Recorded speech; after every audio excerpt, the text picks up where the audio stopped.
Pues esta mañana vamos a continuar el tema que empezamos la semana pasada. Y es un tema que a mí me ha tocado. Me ha sido de mucha bendición prepararlo.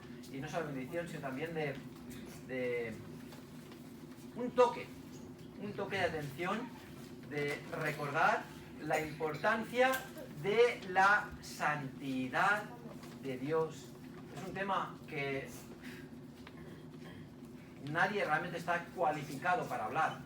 Es algo tan grande, tan increíble, que hablar de la santidad de Dios, sinceramente, nos pone en nuestro lugar. Y es algo que hay que hacer con muchísimo respeto y con mucho miramiento, porque es algo que no hay palabras que puedan realmente explicar. Pero vimos la semana pasada acerca de qué era la santidad de Dios. Y es una de las verdades más básicas e importantes, si no la más importante, que el cristiano debe asentar, debe solidificar, tener siempre presente para poder proseguir en el caminar cristiano. Ya vimos cuál era la base de esta nueva serie. Como vimos, los rudimentos de la fe cristiana. Y el autor de Hebreos escribía en su epístola cómo él se ve detenido por la falta de crecimiento espiritual en los receptores de esa epístola. No puedo seguir hablando porque no sabéis todavía, os habéis quedado estancados y es necesario dejar ya de un lado los rudimentos, aquello que es tan básico, y avanzar. Y el primer tema que Dios puso en mi corazón fue, por supuesto, la santidad de Dios y cuán necesario es hablar de esta santidad. Fíjate que si tú quieres tener una audiencia con el Papa de Roma, vas a tener que guardar un ¿qué? Un protocolo. Un protocolo.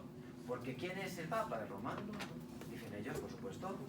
Es el Santo Padre. ¿Verdad que sí? Y entonces uno tiene que, lo mira un poquito, que hay un protocolo. Corbata, chaqueta, no puede estar muy escotado el vestido, si puedes tener un mantillo mejor que mejor. Bueno, en fin, hay un protocolo a seguir. No puedes saltarlo. Es el Santo Padre. Y si una persona mal llamada Santo Padre, de una fe que no es bíblica, hay que seguir un protocolo, hecho por hombres, por supuesto, cuanto más hay que guardar un respeto cuando uno sirve al Dios 3 veces santo. Cuanto más hay que guardar un respeto al andar en la casa de Dios. Es fundamental que como cristianos no olvidemos ante quién estamos, a quién servimos. Si el ser humano es capaz de entender, sea o no católico, que para ver al Papa hay que guardar un protocolo y lo respetan, cuanto más el Hijo de Dios debe guardar un respeto a la santidad de Dios, una devoción a la santidad de Dios. Y es necesario que en la iglesia del Dios vivo y verdadero, empezando en esta iglesia, recordemos, intentemos profundizar en la santidad de Dios. A mí no me ha dejado igual el preparar este mensaje. Y yo espero que a vosotros no os deje igual el escuchar este mensaje, el recordar la santidad de Dios. ¿Sabes qué? Cuando uno entiende medianamente, porque obviamente no se puede comprender en su totalidad, ya vimos que era algo imposible de comprender la santidad de Dios, pero cuando uno empieza a percibir un poco la santidad de Dios, empezará a hacer las cosas distintas. El saber que Él está a nuestro lado y que yo soy hijo de Dios y debo ser reflejo de lo que Él es. Así que esta mañana vamos a estar hablando un poquito acerca de cómo afecta esta santidad al cristiano. De hecho, es que tener en cuenta la santidad de Dios evitará caer en errores doctrinales y de práctica, y a su vez hará que tengamos un entendimiento y acercamiento a Dios adecuados. Y esto es lo que vimos la semana pasada. Vimos que el significado de santidad era doble. Primeramente, literalmente, la palabra kadash en hebreo y la raíz hak en griego significa separación, apartar o cortar. Así que cuando vemos que Dios es santo, quiere decir que Dios está apartado, está cortado del resto, de todo aquello que es común o inmundo. Este significado pone de manifiesto la trascendencia de Dios. Aquello que es santo es aquello que es diferente. Así que cuando tú piensas en Dios y cuando la Biblia habla de Dios, está hablando de aquel ser que es totalmente distinto. No nos podemos, y esta es la tendencia que tenemos como seres humanos, tendemos a imaginar a Dios y a ponerlo en nuestra mente, a aferrarlo en nuestra mente. Es que no es lógico que Dios haga esto. Es que no, es que no podemos, porque Dios escapa del cuadrado de nuestra mente. Dios es un ser distinto, está apartado, separado. Vimos también que la santidad de Dios implicaba que Él era intrínsecamente puro, limpio. Todo lo que Él es santo, es distinto a los demás, único y absolutamente puro. Ahora, esto fue la semana pasada, ¿de acuerdo? Pero cuando tú te paras un momento y reflexionas sobre la santidad de Dios, hay implicaciones que son muy significantes, que son muy relevantes. Así que primeramente esta mañana vamos a hablar acerca de varias deducciones prácticas a la santidad de Dios. Deducciones prácticas sencillas, pero que de sencillas, ¡buah!, madre mía, hacen una diferencia increíble en este mundo. Si la gente entendiese que Dios es un Dios santo, automáticamente hay varias conclusiones. Número uno, y como ves en la pantalla, nadie puede acercarse a Dios. Si Él está separado, queda claro que nadie puede acercarse a Dios. ¿Qué dice Salmo 24, versículos 3 al 5? ¿Quién subirá al monte de Jehová? ¿Y quién estará en su lugar santo? Versículo 4, el limpio de manos y puro de corazón, el que no ha elevado su alma a cosas vanas, ni jurado con engaño, él recibirá bendición de Jehová y justicia del Dios de salvación. Ahora, ¿quién en esta mañana aquí puede decir que está limpio de manos y es puro de corazón? Bueno, podemos decirlo porque somos creyentes, ¿verdad? Y Él nos ha justificado. Pero si por un momento sacas esto de la ecuación, ¿quién puede decir que tiene las manos limpias? Nadie. Eclesiastés 7:20 dice: ciertamente no hay hombre justo en la tierra que haga el bien y nunca peque. Así que queda claro que desde la perspectiva divina nadie puede acercarse a Dios. Y eso es lo que dice la palabra de Dios. Si tú coges la Biblia, te darás cuenta que la Biblia enfatiza en repetidas ocasiones y vamos, a por todas partes, que Dios es santo. Si santo quiere decir separado, es que quiere decir que nadie se puede acercar a Dios. Primera conclusión. Segunda conclusión. Desde la perspectiva humana, el hombre está separado de Dios. Él está separado. Yo estoy separado. ¿Qué dice la Biblia? Romanos 3:23: por cuanto todos pecaron y están destituidos de la gloria de Dios. ¿Os dais cuenta de cuán importante es la santidad? Hablar de la santidad de Dios. Yo no puedo hablar del amor de Dios y dejar su santidad de lado. ¿Cuántas iglesias hay hoy en día que enfatizan, sobreenfatizan el amor de Dios y dejan de lado la santidad de Dios? Cuando la santidad de Dios es precisamente lo que me hace ver la necesidad de su amor. Porque Él está separado y yo estoy separado.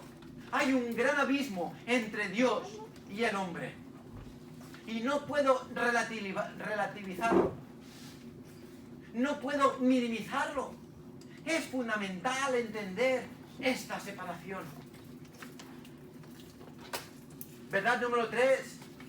El pecado es el problema. El pecado es el problema. El versículo que hemos leído, la primera frase dice: por cuanto todos pecaron. Porque no hay ningún justo en la tierra que haga el bien y nunca peque.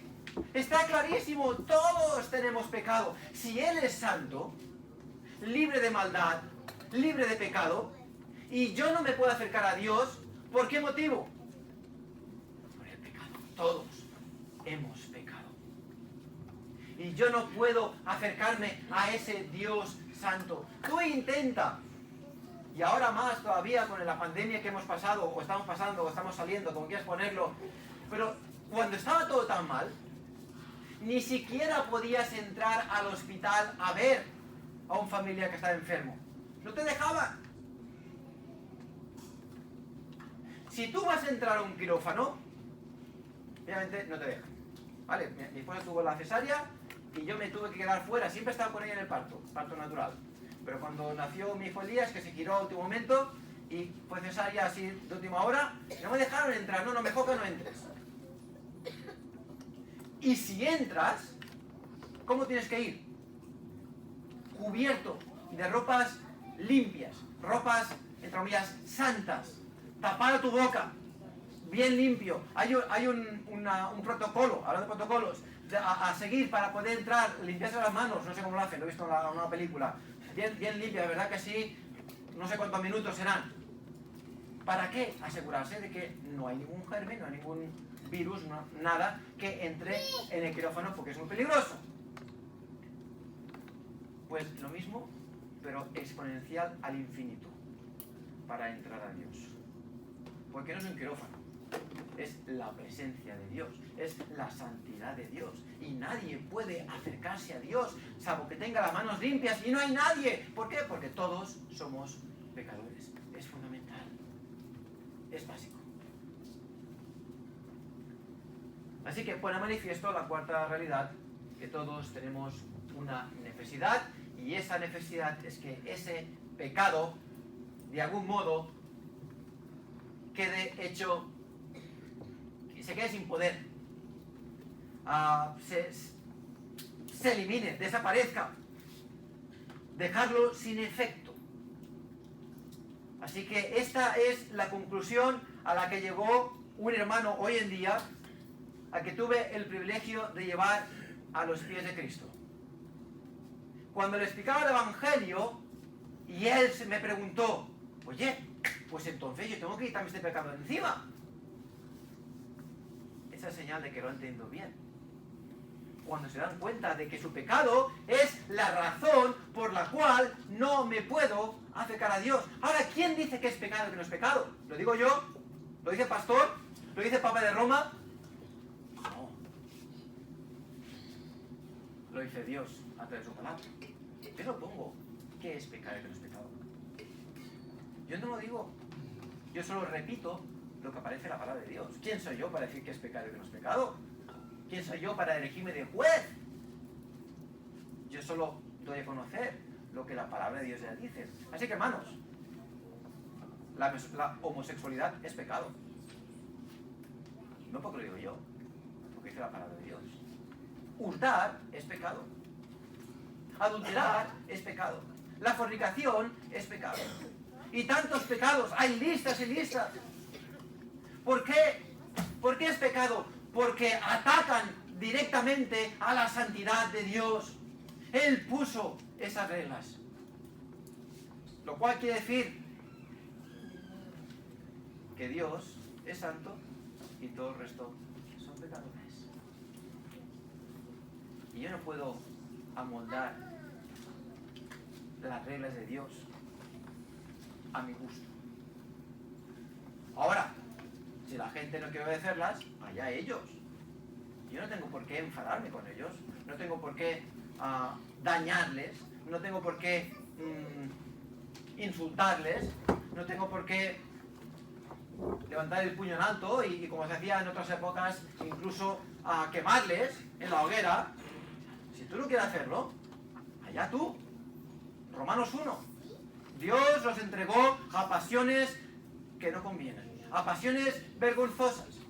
Dios le da juicio. Ahora bien, yo como creyente debo exponer, debo sembrar la semilla de que Dios es santo y de que nosotros somos pecadores y de que la única manera de encontrar el camino a Dios es de algún modo eliminando ese pecado. Ahora, hay muchas propuestas al respecto. Hay gente que intenta minimizar ese pecado. Si Dios es amor, no puede ser que no me deje entrar a su presencia por unos cuantos pecados. Hay mucha gente que piensa así, muchos. No se quieren dar cuenta de que su pecado es una ofensa directa a Dios. Y minimizan el pecado. Otros dicen, Dios lo pasará por alto. Dios lo pasará por alto. Somos sus hijos y seguro que Dios nos dejará entrar en el cielo. No puedo concebir un Dios tan bueno que no me deje entrar por haber hecho cuatro mentiras. Y Dios lo pasará por alto. Y la Biblia dice, el juez de toda la tierra no ha de hacer lo que es justo. ¿Y qué es justo? La paga del pecado es muerte. No podemos minimizar el pecado. Hay gente que intenta balancearlo con buenas obras. No, ¿sabes qué? Yo sé que soy pecador, pero voy a trabajar duro para que mis buenas obras pesen más que las malas obras. Y cuando esté en la presencia de Dios, esa báscula tan famosa, ¡pum! Y Dios te deja entrar. Pero eso no es bíblico. Eso sería lógica humana. Y haría lógica, ¿verdad que sí? Es como que, bueno, yo soy muy bueno, ya todos somos pecadores, todos somos malos, todos fallamos. Pero bueno, yo he sido mejor, he sido más bueno que malo. Pero no funciona así. No funciona así. Eso no me quita pecado. Eso me pone buenas obras encima, pero el pecado sigue estando allí. ¿Qué hago yo para quitar ese pecado? ¿Qué puedo hacer? El universalismo es la creencia que dice que al final todos irán al cielo. Mucha gente cree así también. Todos iremos al cielo. Y se basa en la siguiente lógica. Dios nos ama a todos, porque de tal manera amó Dios al mundo, y quiere que todos sean salvos. Y de hecho es que a veces seguro que dicen eso. No quiero que nadie muera, sino que todos procedan al arrepentimiento. Pero se queda en la primera parte. No quiero que nadie perezca. Por lo tanto, nada puede suprimir el amor de Dios y por lo tanto todos serán salvos. Así que ponen aquí sus frases y su conclusión. Dios es amor, Dios no quiere que nadie muera, así que Dios nos va a salvar a todos. Pero eso es ir directamente en contra de la palabra de Dios. Y digo esto, hermanos, porque esto es un rudimento de la fe cristiana. Digo esto, hermanos, porque hay muchos ahí fuera que te va a intentar decir que esto es verdad. Y tú, como creyente, debes saber que eso no es verdad. Y es básico. Dios no puede pasar por alto el pecado. Dios va a juzgar el pecado. Y si nosotros, como la Iglesia de Cristo, no señalamos al pecado, ¿quién lo va a hacer? Si tú no eres luz del Evangelio, ¿quién lo va a hacer? Es nuestra responsabilidad poner los puntos sobre las íes.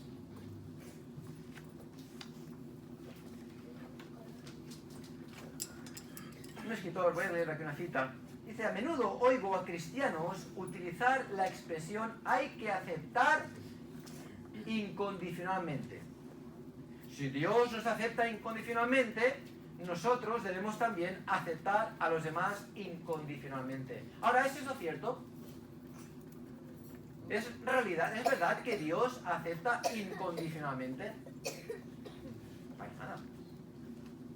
Pero esta no es una expresión o concepto bíblico. Dios nos acepta independientemente de lo que hagamos. Dios rechazó a Israel por el pecado persistente, Oseas 1. Dios no aceptó a Caín ni a su ofrenda, Génesis 4:5. Dios nos acepta solo a través de la sangre derramada de Jesucristo, de modo que incluso los cristianos no son aceptados incondicionalmente, independientemente de sus actitudes y acciones. La santidad de Dios indica que Dios no acepta lo que no es santo. ¿Que quede bien claro? En realidad, todo lo que Dios acepta de nosotros es lo que produce Él y a través de nosotros. Hablar con demasiada ligereza de la aceptación incondicional parece fomentar una vida descuidada y desobediente. La Iglesia no puede aceptar a quienes profesan ser cristianos, pero viven como paganos. 1 Corintios 5. Debemos disciplinar y eliminar a los que se niegan a vivir como cristianos. La Iglesia debe ser santa y esto significa purgar la levadura de su DNA. Son palabras fuertes, porque son así. Dios no acepta incondicionalmente. Acepta a todo el mundo que venga con arrepentimiento, eso sí, sin importar la condición. Pero ¿cuál es la condición? Que vengan con arrepentimiento. Que vengan con arrepentimiento. No importa si son homosexuales, siempre y cuando no acepten que eso es pecado y que necesitan salvación. Es pecado. Y el pueblo está, por supuesto. No importa si son adúlteros, no importa si han fornicado, no importa si son asesinos. Pablo era asesino y consintió en la muerte de Esteban, pero Dios lo aceptó sin poner ninguna condición, salvo que había arrepentimiento. Pero es entendiendo la santidad de Dios. La santidad de Dios pone de relevancia nuestro pecado. Número 2.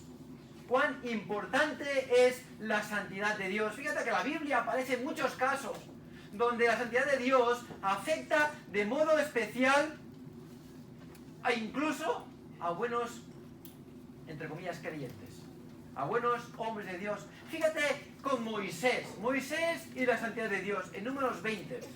No vamos a hacerlo todo por tiempo, porque es largo, ¿de acuerdo? Números 20.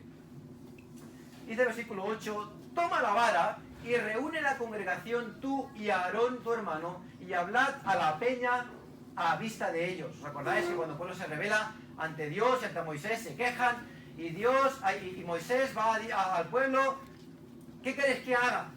Y va a Dios, Dios le dice, mira, coge y habla a la roca y saldrá agua de allí. Y Moisés, hastiado del pueblo de Israel, ¿qué es lo que hace?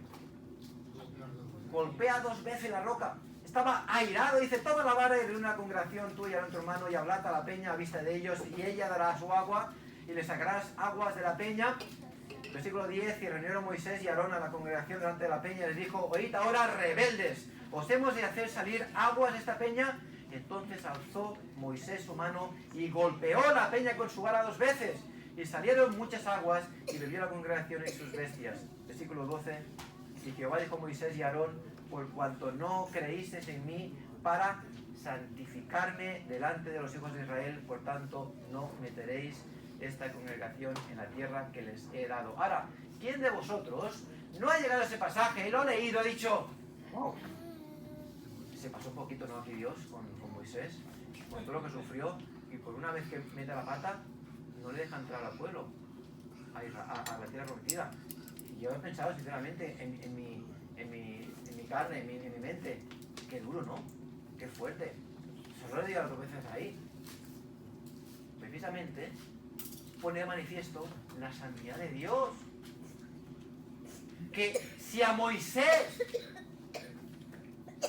con todo lo que él hizo y cómo Dios usó a Moisés, y él era muy especial para Dios, pocos hombres han ido como Moisés. Y fíjate, por una vez que falla, por no santificar el nombre de Dios ante el pueblo, Dios lo castiga y no permite entrar al pueblo, a la tierra prometida. La ira de Moisés con el pueblo superó su temor a Dios. Su temor a Dios debería haber superado su ira con los israelitas. Dios tomó muy en serio la irreverencia de Moisés. Fíjate cuán importante, cuán elevada, a mí, que pensar en esto, me ha despertado una luz del alma. ¡Ojo! Porque yo, y lo confieso, no he tenido la santidad de Dios tan presente como en esta ocasión. Es así. Y es muy posible que también esté ocurriendo en tu vida. Fue una luz de alma. Número 2, Uza y la santidad de Dios. ¿Quién era Uza? ¿Os acordáis de Uza? Según Samuel 6, del 1 al 11. En el tiempo de Elí y Samuel, esto lo leí esta semana. 1 Samuel capítulo 6. El arca, ¿qué pasa con ella? Que el arca fue tomada por los filisteos. Y está 7 meses en tierra de filisteos. Y no saben qué hacer con ella. Porque allí donde está, el arca causa, o Dios causa estragos, tumores, muertes. Y se la pasan de uno a otro, hasta que finalmente llega a Ecrón y dice, no, aquí no la enviéis, ¿qué queréis? ¿Que nos mueramos también nosotros? Vamos a enviarla de vuelta a Israel. La envían a Israel. ¿Y qué ocurre? La gente de Bet-Semes no se le ocurre otra cosa que abrir la tapa. Y dice la Biblia que 50.070 hombres mueren de plaga por tocar aquello o abrir aquello que no debían abrir. Y el arca entonces es llevada a casa de Abinadab en Kiriat Jearim. Y entonces, unos años después, David empieza su reino y quiere traer el arca a la ciudad de David. Y bueno, pues con toda su alegría, con todos sus bailes, cogen el arca, la ponen en un carro con 2 bueyes y la empiezan a transportar. Ahora, ¿era esta la manera de mover el arca? ¿Qué ocurre con el carro? El carro empieza a moverse porque por supuesto no había asfalto, está todo con piedras, el arca empieza a tambalearse y aquí está pobre Uza, hijo de Abinadab, en cuya casa había estado el arca, y este pobre Uza, con toda su buena intención, al ver que el arca está tambaleándose, no sé qué se vaya a caer, ¿qué es lo que hace? Extiende la mano y toca el arca. Y automáticamente cae muerto, porque había olvidado cuán santa era el arca y que él no podía tocar el arca. David mismo había olvidado cuán santa era el arca. ¿Por qué? Porque había obviado las leyes para mover el arca. No debía ser movida en carro, sino que los sacerdotes debían moverla, los levitas tenían que poner las varas que Dios había preparado para el arca, ha mandado a hacer, y a hombros llevarla. Pero no, se olvidaron. Y Dios castigó a Uza. Y el lugar se vino a llamar Pérez Uza, o el castigo o amargura de Uza. La irreverencia. ¿Le puedes pasar tú, Nehemías, porque aquí se ha apagado? La irreverencia es un mal peligroso, incluso cuando nuestros motivos son sinceros y participamos activamente en la adoración de Dios. Debemos tener constantemente presente la santidad de Dios y mantener una reverencia hacia Él, manifestada por nuestra obediencia a sus instrucciones y mandatos. ¿Está bien ahí? Es decir, ten siempre presente la santidad de Dios. Letra C, la siguiente ahora, sí, gracias. Isaías y la santidad de Dios. Y aquí es donde empezamos la semana pasada con esta porción, Isaías 6, del 1 al 5. En el año que murió el rey Uzías, vi yo al Señor sentado sobre un trono alto y sublime, y sus faldas llenaban el templo. Por encima de él había serafines, cada uno tenía 6 alas, con 2 cubrían sus rostros, con 2 cubrían sus pies, y con 2 volaban.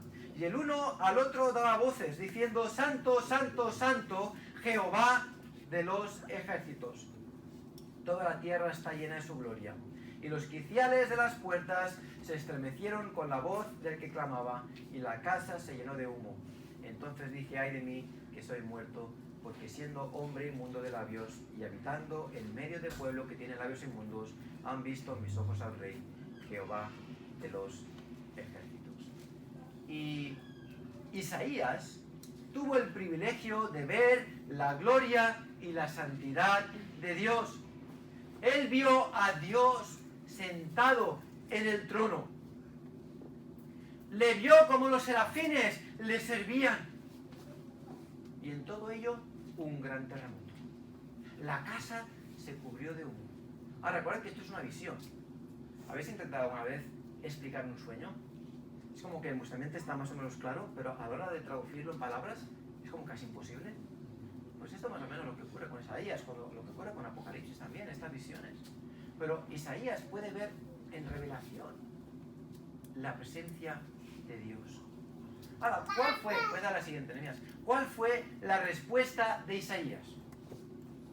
Todo lo contrario a lo que hoy en día se manifiesta en muchos pseudo predicadores. Ni se glorió, ni se enorgulleció. No se vio a sí mismo como superior por haber visto tal visión.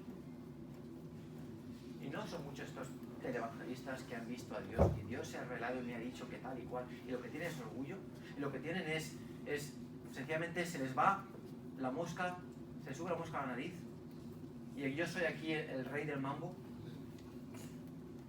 y no me digas nada porque yo tengo revelaciones. Fíjate la reacción de Isaías ante la santidad de Dios. La visión de la santidad de Dios hizo que Isaías lamentara su total condición de pecado. Y él era un profeta de Dios. No hablamos de un pagano, no hablamos de un perverso, hablamos de un profeta de Dios. Que de entre todo el pueblo, él fue escogido para hablar la palabra de Dios. Con ello estoy diciendo que no era pecador, por supuesto, pero no era más pecador. Si alguien podía levantar un poco la cabeza, pues sería Isaías, sería Daniel, sería Pablo, sería Pedro, sería todos estos grandes hombres de Dios, pero tú no ves a ninguno enorgulleciéndose y usando su posición para tomar dominio sobre el resto. ¿Cómo los ves? Los ves humillándose ante Dios. La visión de la santidad de Dios hizo que Isaías lamentara su total condición de pecado. Si Dios era santo, Isaías vio que él no lo era. Isaías confesó su propia impiedad y la de su pueblo. Esa es la reacción automática de cualquier persona que percibe, que entiende, que comprende, que se acerca a la santidad de Dios. No hay orgullo posible. De hecho, es que todas mis impurezas... Trabajaba de pintor hace muchos años, ayudando a un pintor. Yo era el aprendiz, ¿de acuerdo? Y trabajaba de pintor. Y recuerdo que mi trabajo no era pintar. ¿Sabes qué era? Mi trabajo era lijar paredes. No hay peor trabajo. Te pones la mascarilla, no por los virus, sino por el polvo, y acabas blanco. Te la sacas y aquí tienes una roncha toda blanca. Bueno, sin nada. ¿Y sabes qué hacíamos? Con una lámpara, la poníamos contra la pared a buscar las imperfecciones. Si había una pintita, un agujerito o algo, y había que lijar. Venga, más lijar. Cuando la luz de Dios se acerca a nosotros, todas nuestras imperfecciones son puestas de manifiesto. Esa es la realidad. Esa es la única reacción que podemos tener ante la santidad de Dios. Esa es la prueba realmente de que hay alguien hablando de parte de Dios. Y si tú vas a muchas iglesias o pseudoiglesias hoy en día, con el nombre de evangélicas, por desgracia, muchas de ellas Tú ves al predicador, al pastor o pastores o pastoras que están enorgullecidos de lo que son. Que la gente tiene que obedecerles porque Dios les ha puesto allí. Que ellos no se equivocan, que ellos tienen razón. Hermanos, eso no es bíblico. Eso no es bíblico. El único motivo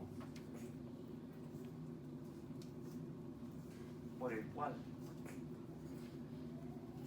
yo puedo hablar la palabra de Dios como pastor es cuando yo reconozco que Él es santo, que Él lo es todo. Y eso debe ser algo que tú tienes presente en tu vida diariamente, la santidad de Dios. La santidad de Dios. Cuando tú vayas a pecar, recuerda que Dios es santo. Y verás si te refrenas. Más vale que no refrenes.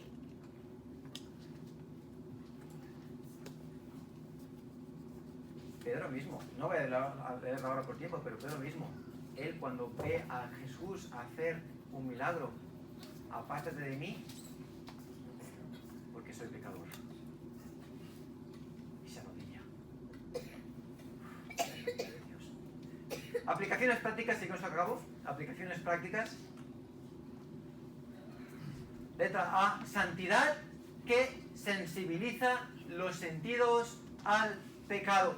Así que un entendimiento apropiado de la santidad de Dios sensibilizará al creyente a su propio pecado. Ay de mí que soy muerto, porque siendo hombre inmundo de labios y habitando en medio del pueblo que tiene labios inmundos, han visto mis ojos al Rey Jehová de los ejércitos. Y Lucas 5:8, haciendo referencia al pasaje de Pedro que he mencionado, viendo eso Simón Pedro cayó de rodillas ante Jesús diciendo, apártate de mí, Señor, porque soy hombre pecador. Ojalá quiera el Señor que esta frase de Pedro entre en nuestro corazón. Es que es básico.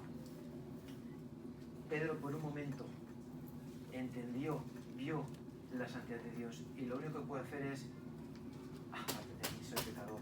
Y él estaba con Jesús. Él era amigo de Jesús. Pedro, el apóstol Pedro. Y lo único que puede hacer es caer de rodillas. Soy pecador, apártate de mí. Reconociendo lo que Él es. Letra B. Santidad como estándar. Santidad como estándar. R.C. Sproul dice, lo que hace que algo sea sagrado, lo que hace que algo sea santo es el toque de Dios sobre ello. Cuando aquel que es otro y diferente toca lo que es ordinario, se convierte en extraordinario. Cuando Él te toca a ti, tú te vuelves poco común.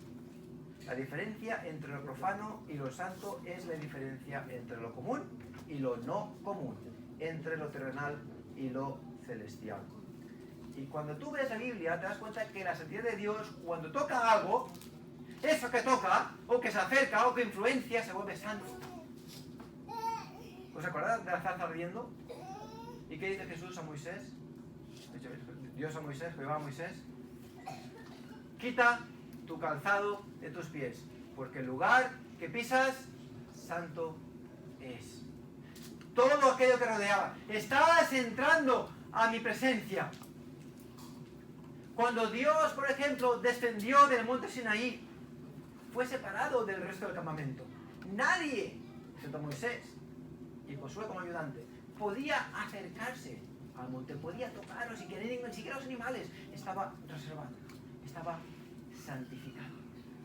El lugar santísimo, por ejemplo, donde residía el arca del pacto, era el lugar santísimo, incluso separado del santo. ¿Por qué? Porque la presencia de Dios estaba en ese propiciatorio.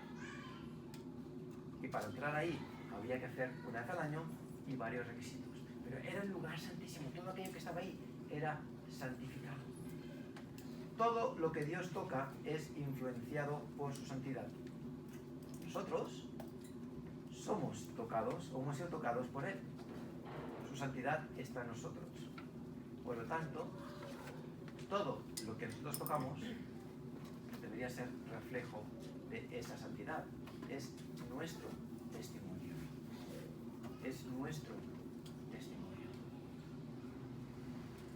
Por eso la Biblia habla acerca de andar como corresponde a hijos de Dios. Andar dignamente como corresponde a hijos de Dios. Por eso la Biblia habla tanto de apartarse del pecado, de apartarse del incrédulo, de apartarse de aquel que llamándose cristiano anda desordenadamente. Pues la Biblia es tan fuerte al respecto. ¿Por qué? Porque es la santidad de Dios que está en juego.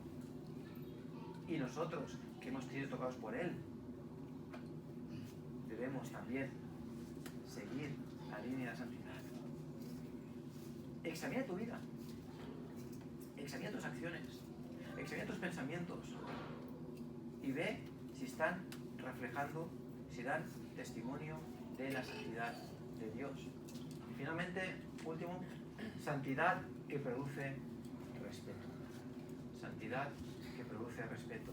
La reacción apropiada a la santidad de Dios, su separación, es una de temor y admiración, reverencia y silencio.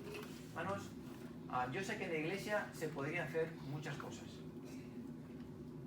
pero no podemos olvidar que la adoración debe ser una adoración reverente, una adoración santa y adecuada. No quiero, como pastor, dar lugar a que hayan muchas actividades en una iglesia, en una reunión de culto, donde se pierda esa reverencia. Antes hemos cantado, y me ha gustado ese himno porque podemos acabar con ese himno también. Dios está presente. Dios está presente.